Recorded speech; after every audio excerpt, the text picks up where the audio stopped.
Olá, estamos iniciando mais um programa Conhecendo o Ministério Público.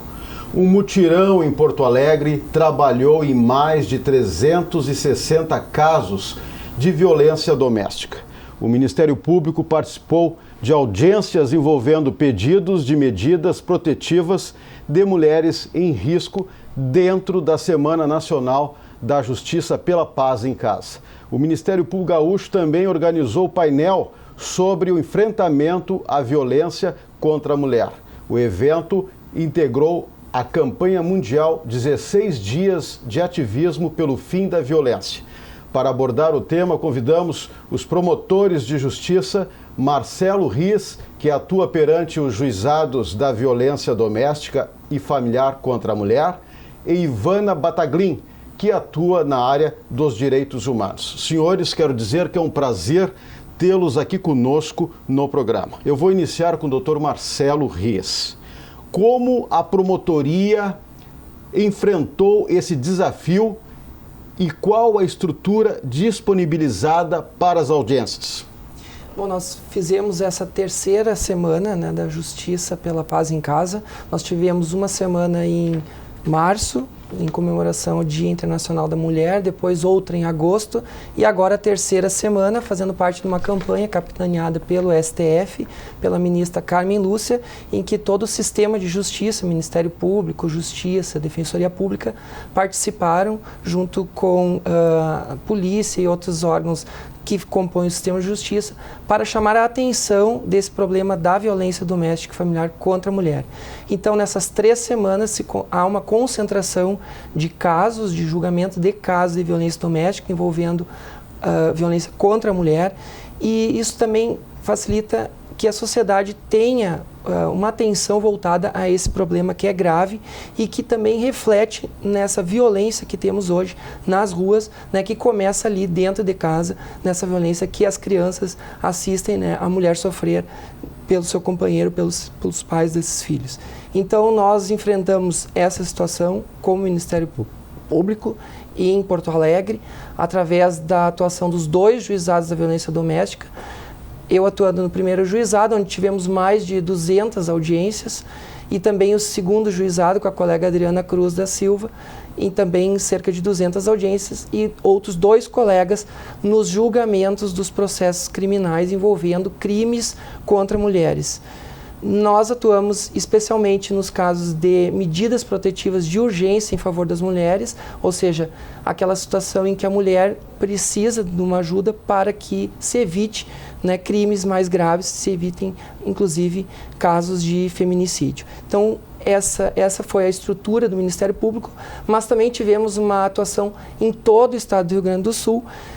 Em cada comarca existe ao menos um promotor de justiça designado para atender os casos de violência doméstica, e também tivemos neste ano também o implemento de novos juizados em Novo Hamburgo, em Canoas, Caxias do Sul.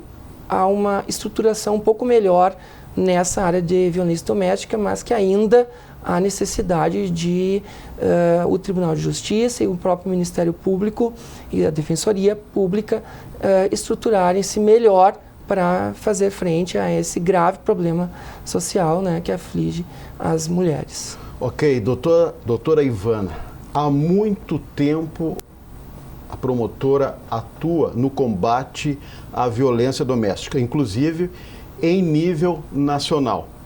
Como a senhora avalia a importância desses eventos na Semana de Combate à Violência contra a Mulher, principalmente dos eventos que aconteceram aqui em Porto Alegre, porque no dia a dia a mulher vem sofrendo essa violência constante?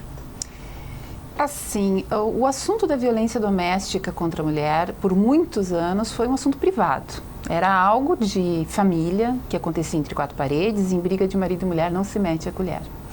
De um tempo para cá, por pressão dos movimentos sociais feministas e então uma atuação mais integrada do Estado brasileiro como um todo, se tem chegado a um momento de discussão pública dessas questões. A Lei Maria da Penha foi um start muito importante nesse sentido, mas ainda há uma certa invisibilidade desse problema.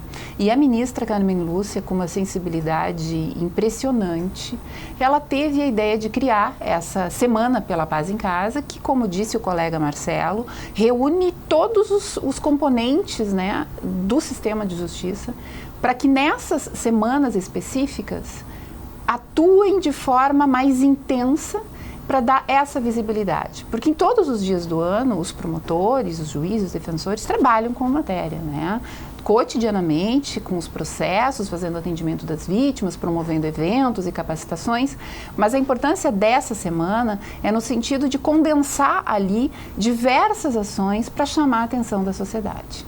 Então, essas audiências concentradas, várias audiências, vários julgamentos, em alguns dos lugares, vários julgamentos de feminicídio, porque essa é uma campanha nacional, aconteceu em todo o país. O Ministério Público Gaúcho aderiu integralmente à campanha. E também esse painel que foi realizado, que chamou todos os integrantes do sistema de justiça, os participantes da Rede Lilás, é muito importante, porque tem essa divulgação pela imprensa, né? A mídia acaba divulgando isso e fazendo com que a sociedade pense, olha, esse problema está sendo debatido, né? É um problema que, para sair da invisibilidade, ele tem que ser falado. A gente tem que falar nele, a gente tem que trazer ele a público, que é o que esse programa também está fazendo, né? Claro.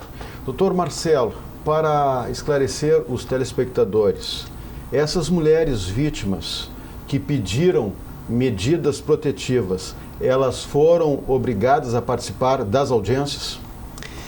Em Porto Alegre nós temos um programa de atender as vítimas, chamar as vítimas, né, após o pedido de medidas protetivas para essas audiências que a gente chama de audiências preliminares. E o objetivo dessas audiências é de orientação, em primeiro lugar, para que a mulher tenha ali um contato com a justiça, com o juiz, com o promotor, com o defensor público, para que ela seja orientada, para que ela tenha a possibilidade de entender e receber ali o apoio que ela precisa naquele momento. E todas as mulheres, elas, em Porto Alegre, nós temos uma sala de acolhimento, onde as mulheres, e junto muitas trazem seus filhos, são acolhidas de forma separada dos homens. E também ali elas têm a possibilidade de não participarem dessa audiência na presença do agressor, do ofensor. E isso gera uma tranquilidade. Muitas optam em participar da audiência na presença do ofensor, porque muitas vezes elas querem ali utilizar aquele momento para desabafar, para colocarem toda aquela questão que elas estão sofrendo. E é importante esse momento porque ali a gente verifica também se essas medidas protetivas estão tendo efetividade, se estão sendo cumpridas.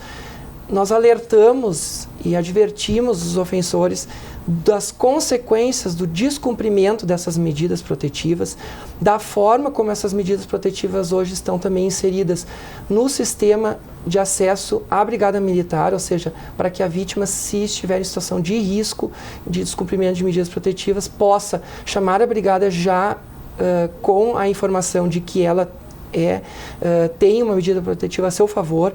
E isso também ajuda muito porque muitos desses ofensores, eles têm essa violência contra a mulher, mas são pessoas que, de regra, não têm outros envolvimentos em outro tipo de criminalidade, e essa medida protetiva ela tem surtido um grande efeito intimidador para que ele cesse a violência, cesse esse assédio a essa mulher. Então essa audiência é importante para a gente tomar pé da situação, para orientar a vítima e também advertir os ofensores e, com isso, evitar novos fatos de violência contra essas mulheres. Claro. Doutora Ivana, o Observatório da Violência contra a Mulher revelou alguns números assustadores no primeiro semestre aqui no estado. Só para os telespectadores terem uma ideia, né, aconteceram 22 mil ameaças contra mulheres, mais de 12 mil lesões corporais e mais de 270 estupros. 40 mulheres ainda acabaram mortas. Qual a sua avaliação?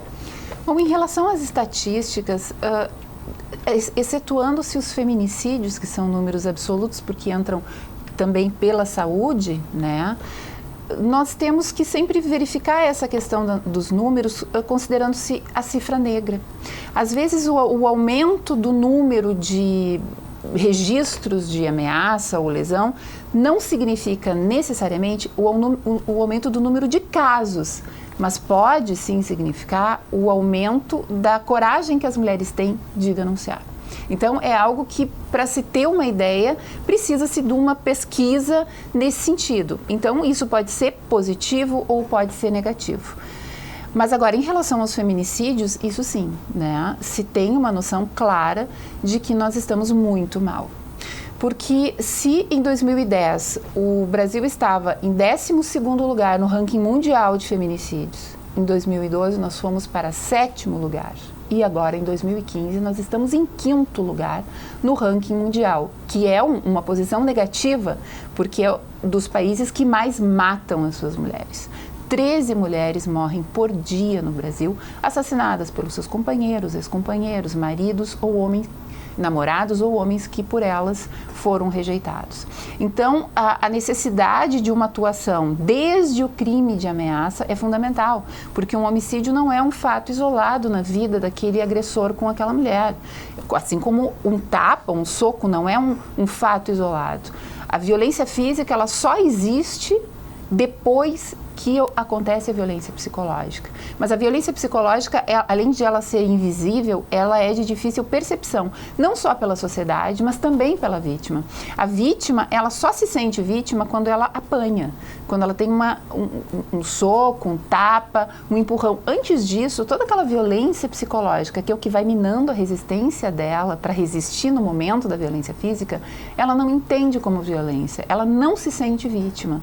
Só que aí, quando ela apanha, é tarde demais no sentido de dar-lhe o empoderamento. Então, às vezes, nós temos mulheres que demoram muito a sair de uma relação violenta porque ficaram muito tempo dentro de uma relação violenta psicológica. E na minha experiência, quando eu trabalhava, como o Dr. Marcelo trabalha diretamente com as vítimas, eu tinha, assim, empiricamente, mas a constatação de quanto mais grave era uma lesão que a mulher sofria, às vezes até uma tentativa de homicídio, mais provável era que ela retornasse ao relacionamento violento. E isso causa uma indignação aos operadores do direito, que a gente se esmera para ajudá-la, e como ela não se ajuda? Não, ela não tem condições ainda de sair desse relacionamento por conta daquele óbvio tempo de violência psicológica que ela passou, que é uma coisa de difícil compreensão. O fenômeno da violência doméstica, ele é muito complexo. E por isso mesmo nós todos os operadores, né, e também promotores, a gente vai aprendendo com o tempo e cada vez se aperfeiçoando mais em relação a isso. Claro. Doutor Marcelo, eu vou pegar o mote da doutora Ivana, porque nessas ocorrências o que chama a atenção é a existência de um certo sentimento de posse. E a maioria das mulheres morrem dentro de casa, assassinadas ou pelo companheiro ou ex-companheiro. O que o senhor diz sobre isso? O que a Ivana estava colocando, geralmente esses casos eles têm um ciclo de violência, ou seja, não se chega ali a um feminicídio, não se chega a uma agressão grave, se antes não houve todo um ciclo, ou seja, baseado naquele controle daquele homem sobre aquela mulher, nas ofensas, na questão do domínio que ele mantém dentro da casa, e isso a mulher vai sofrendo, muitas vezes ela vai adoecendo, né, com isso e se sente assim impossibilitada de sair daquela situação. Por medo ou porque ela confia que aquilo é passageiro, que ela vai conseguir transformar aquela pessoa que ela ama, aquele homem que ela ama, e isso acaba não acontecendo. A experiência demonstra que esse ciclo ele só vai piorando e pode culminar, como em muitos casos acontece, com feminicídio.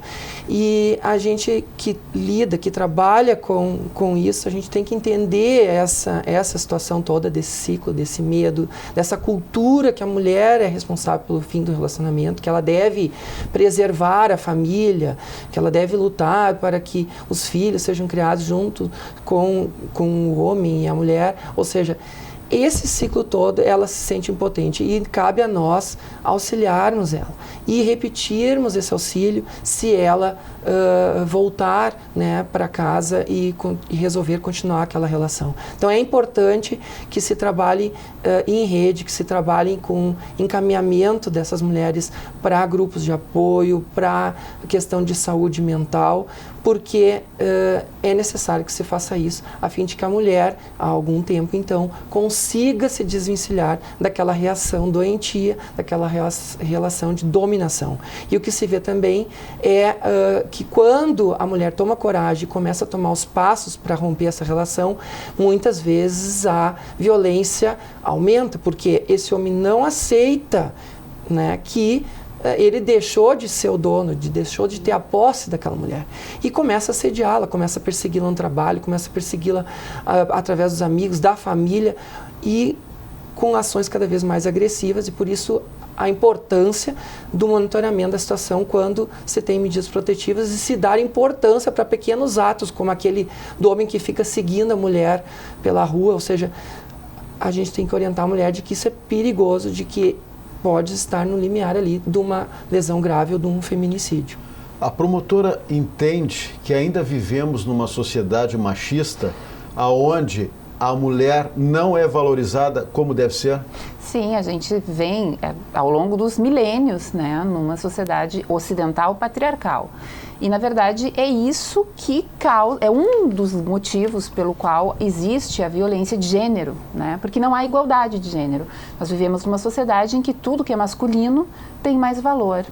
E há uma cultura, como disse o Dr. Marcelo, em relação a justamente a mulher se sente culpada se ela não consegue manter o relacionamento, a mulher é responsável por manter o relacionamento, e se há violência, a culpa é dela, alguma coisa aconteceu. E as mulheres sentem essa culpa, elas acreditam nisso, os agressores dizem isso, a família diz, a sociedade diz.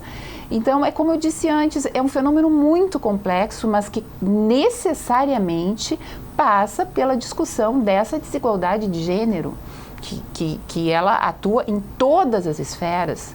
Então, enquanto nós não tivermos igualdade de gênero, nós não vamos conseguir acabar com a violência de gênero. Porque as mulheres que morrem no Brasil, assassinadas pelos seus companheiros, elas morrem pelo fato de serem mulheres. É por isso que é o conceito de feminicídio. Elas estão morrendo porque são mulheres. Como disse também o Dr. Marcelo, 57% das agressões são praticadas após o término do relacionamento, porque há esta cultura de que as mulheres devem ser subservientes, elas devem obedecer aos seus companheiros. E no momento em que elas decidem romper a relação, elas se empoderam o suficiente para sair dessa relação, eles não se conformam. E a maioria dos feminicídios ocorre nesse momento. Então, esse tipo de esclarecimento, de fortalecimento que o Ministério Público e o Poder Judiciário dão a essas vítimas no momento da medida protetiva é fundamental. Elas precisam acreditar que aquele homem que elas amam ou amaram, que é o pai dos filhos dela, que não é necessariamente, aliás, muito ao contrário, eles geralmente não são aquilo que se denomina bandidos, são homens trabalhadores que têm uma vida social adequada. O problema deles é justamente porque são machistas, é com a esposa, é com a companheira, é com a namorada, que eles se sentem donos. Então, elas não conseguem compreender que aquela pessoa pode sim assassiná-las, num momento de inconformidade com o fato delas não lhes obedecerem. Doutor Marcelo, diante desse quadro que está sendo apresentado aqui agora, qual o papel do Ministério Público como fiscal da lei e qual as ferramentas que o Ministério Público tem para enfrentar essa violência doméstica? Bom, o Ministério Público é o titular da ação penal, mas eu vejo que a Lei Maria da Penha ela trouxe outros instrumentos e o Ministério Público atua em todo o processo, né, que está ali no juizar nos casos concretos, mas também tem responsabilidade em fomentar, em trabalhar com a sociedade através do fortalecimento da rede, né? Por isso aqui a Rede Lilás e todos os atores dessa rede que auxiliam a mulher. Mas eu vejo assim como instrumentos, um instrumento muito importante que a lei trouxe foi a questão das medidas protetivas de urgência, ou seja, e tirar os delitos, né, do aspecto da lei do juizado especial criminal, impedindo a punição dos crimes com cestas básicas, enfim. Essas medidas protetivas, elas ajudaram em muito a evitar ou fazer com que a mulher conseguisse sair daquela situação. É através do afastamento do ofensor do lar, através da proibição dele de se aproximar, de entrar em contato por qualquer meio de comunicação, enfim. E as consequências que a lei também trouxe para dar efetividade a essas medidas protetivas, criando uma nova forma de prisão preventiva, que é para garantir a efetividade das medidas protetivas. Isso foi muito importante, porque através desses instrumentos, como a doutora Ivana disse, muitos desses homens não têm envolvimentos com outros delitos.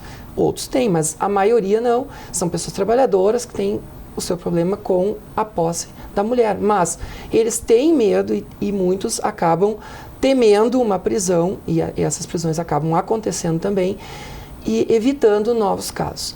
Outra questão que eu acho importante trazer, e como ferramenta, e eu acho que é algo a se discutir para avançar, né, é que há necessidade também de incrementar outros mecanismos.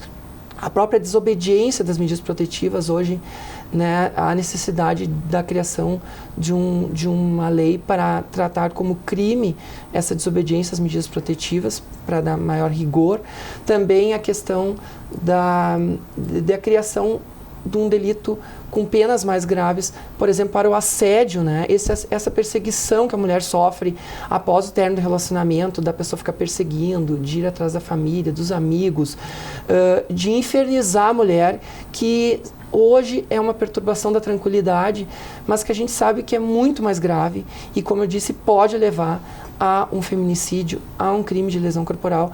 Então, há necessidade de uma tipificação e uma punição mais efetiva para esse tipo de delito, que a gente sabe que se não se tomar providências, e essas providências, como disse a ministra Carmen Lúcia, elas não podem ser tomadas daqui a 1 ano, daqui a 2 anos. Elas têm que ser imediatas, porque a mulher corre risco e precisa, então, de que a Justiça, de que o Ministério Público, a Defensoria, ajam naquele caso com maior brevidade possível, a fim de evitar fatos mais graves.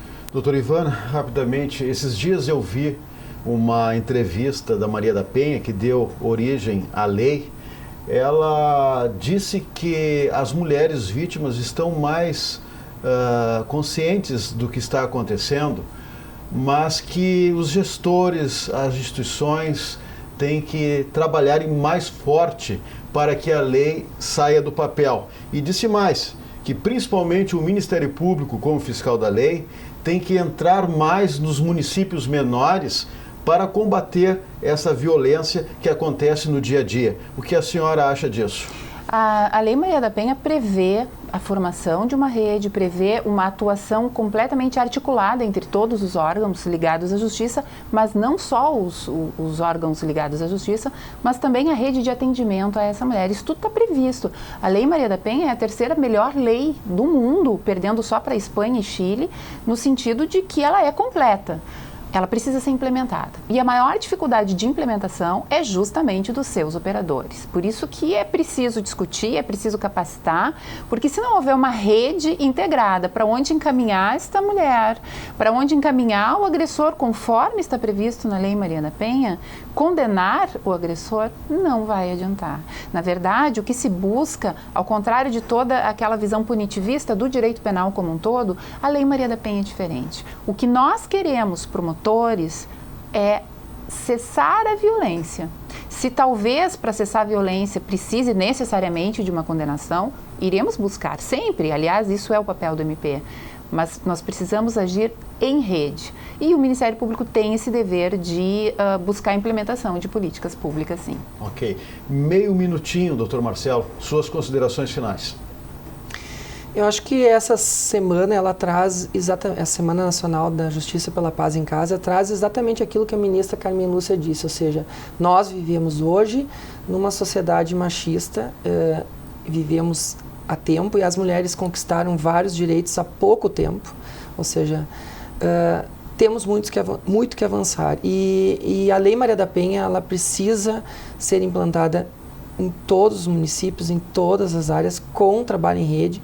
Então há a importância da participação de ONGs e participação da sociedade para que esse problema seja efetivamente enfrentado e para que as mulheres, né, busquem cada vez mais o apoio das instituições e que ali elas recebam guarida, que elas consigam romper esse ciclo de violência e tenham paz em casa. Meio minutinho, doutora Ivana, seu recado final. O escritor moçambicano Mia Couto tem uma frase em que ele diz: quem vive num labirinto tem sede de caminhos. E eu acho que essas mulheres necessitam exatamente disso. Caminhos que devem ser também abertos pelo Ministério Público. Ok, eu agradeço a presença dos promotores de justiça, Ivana Bataglin e Marcelo Riz. Mais uma vez, obrigado, principalmente pela gentileza de aceitarem o nosso convite. Se você tem críticas, sugestões, mande um e-mail. Mande um e-mail para o endereço eletrônico que está na tela. Lembramos também que esse quadro poderá ser revisto em nosso canal no YouTube. Na próxima semana voltaremos com mais um Conhecendo o Ministério Público. Até lá!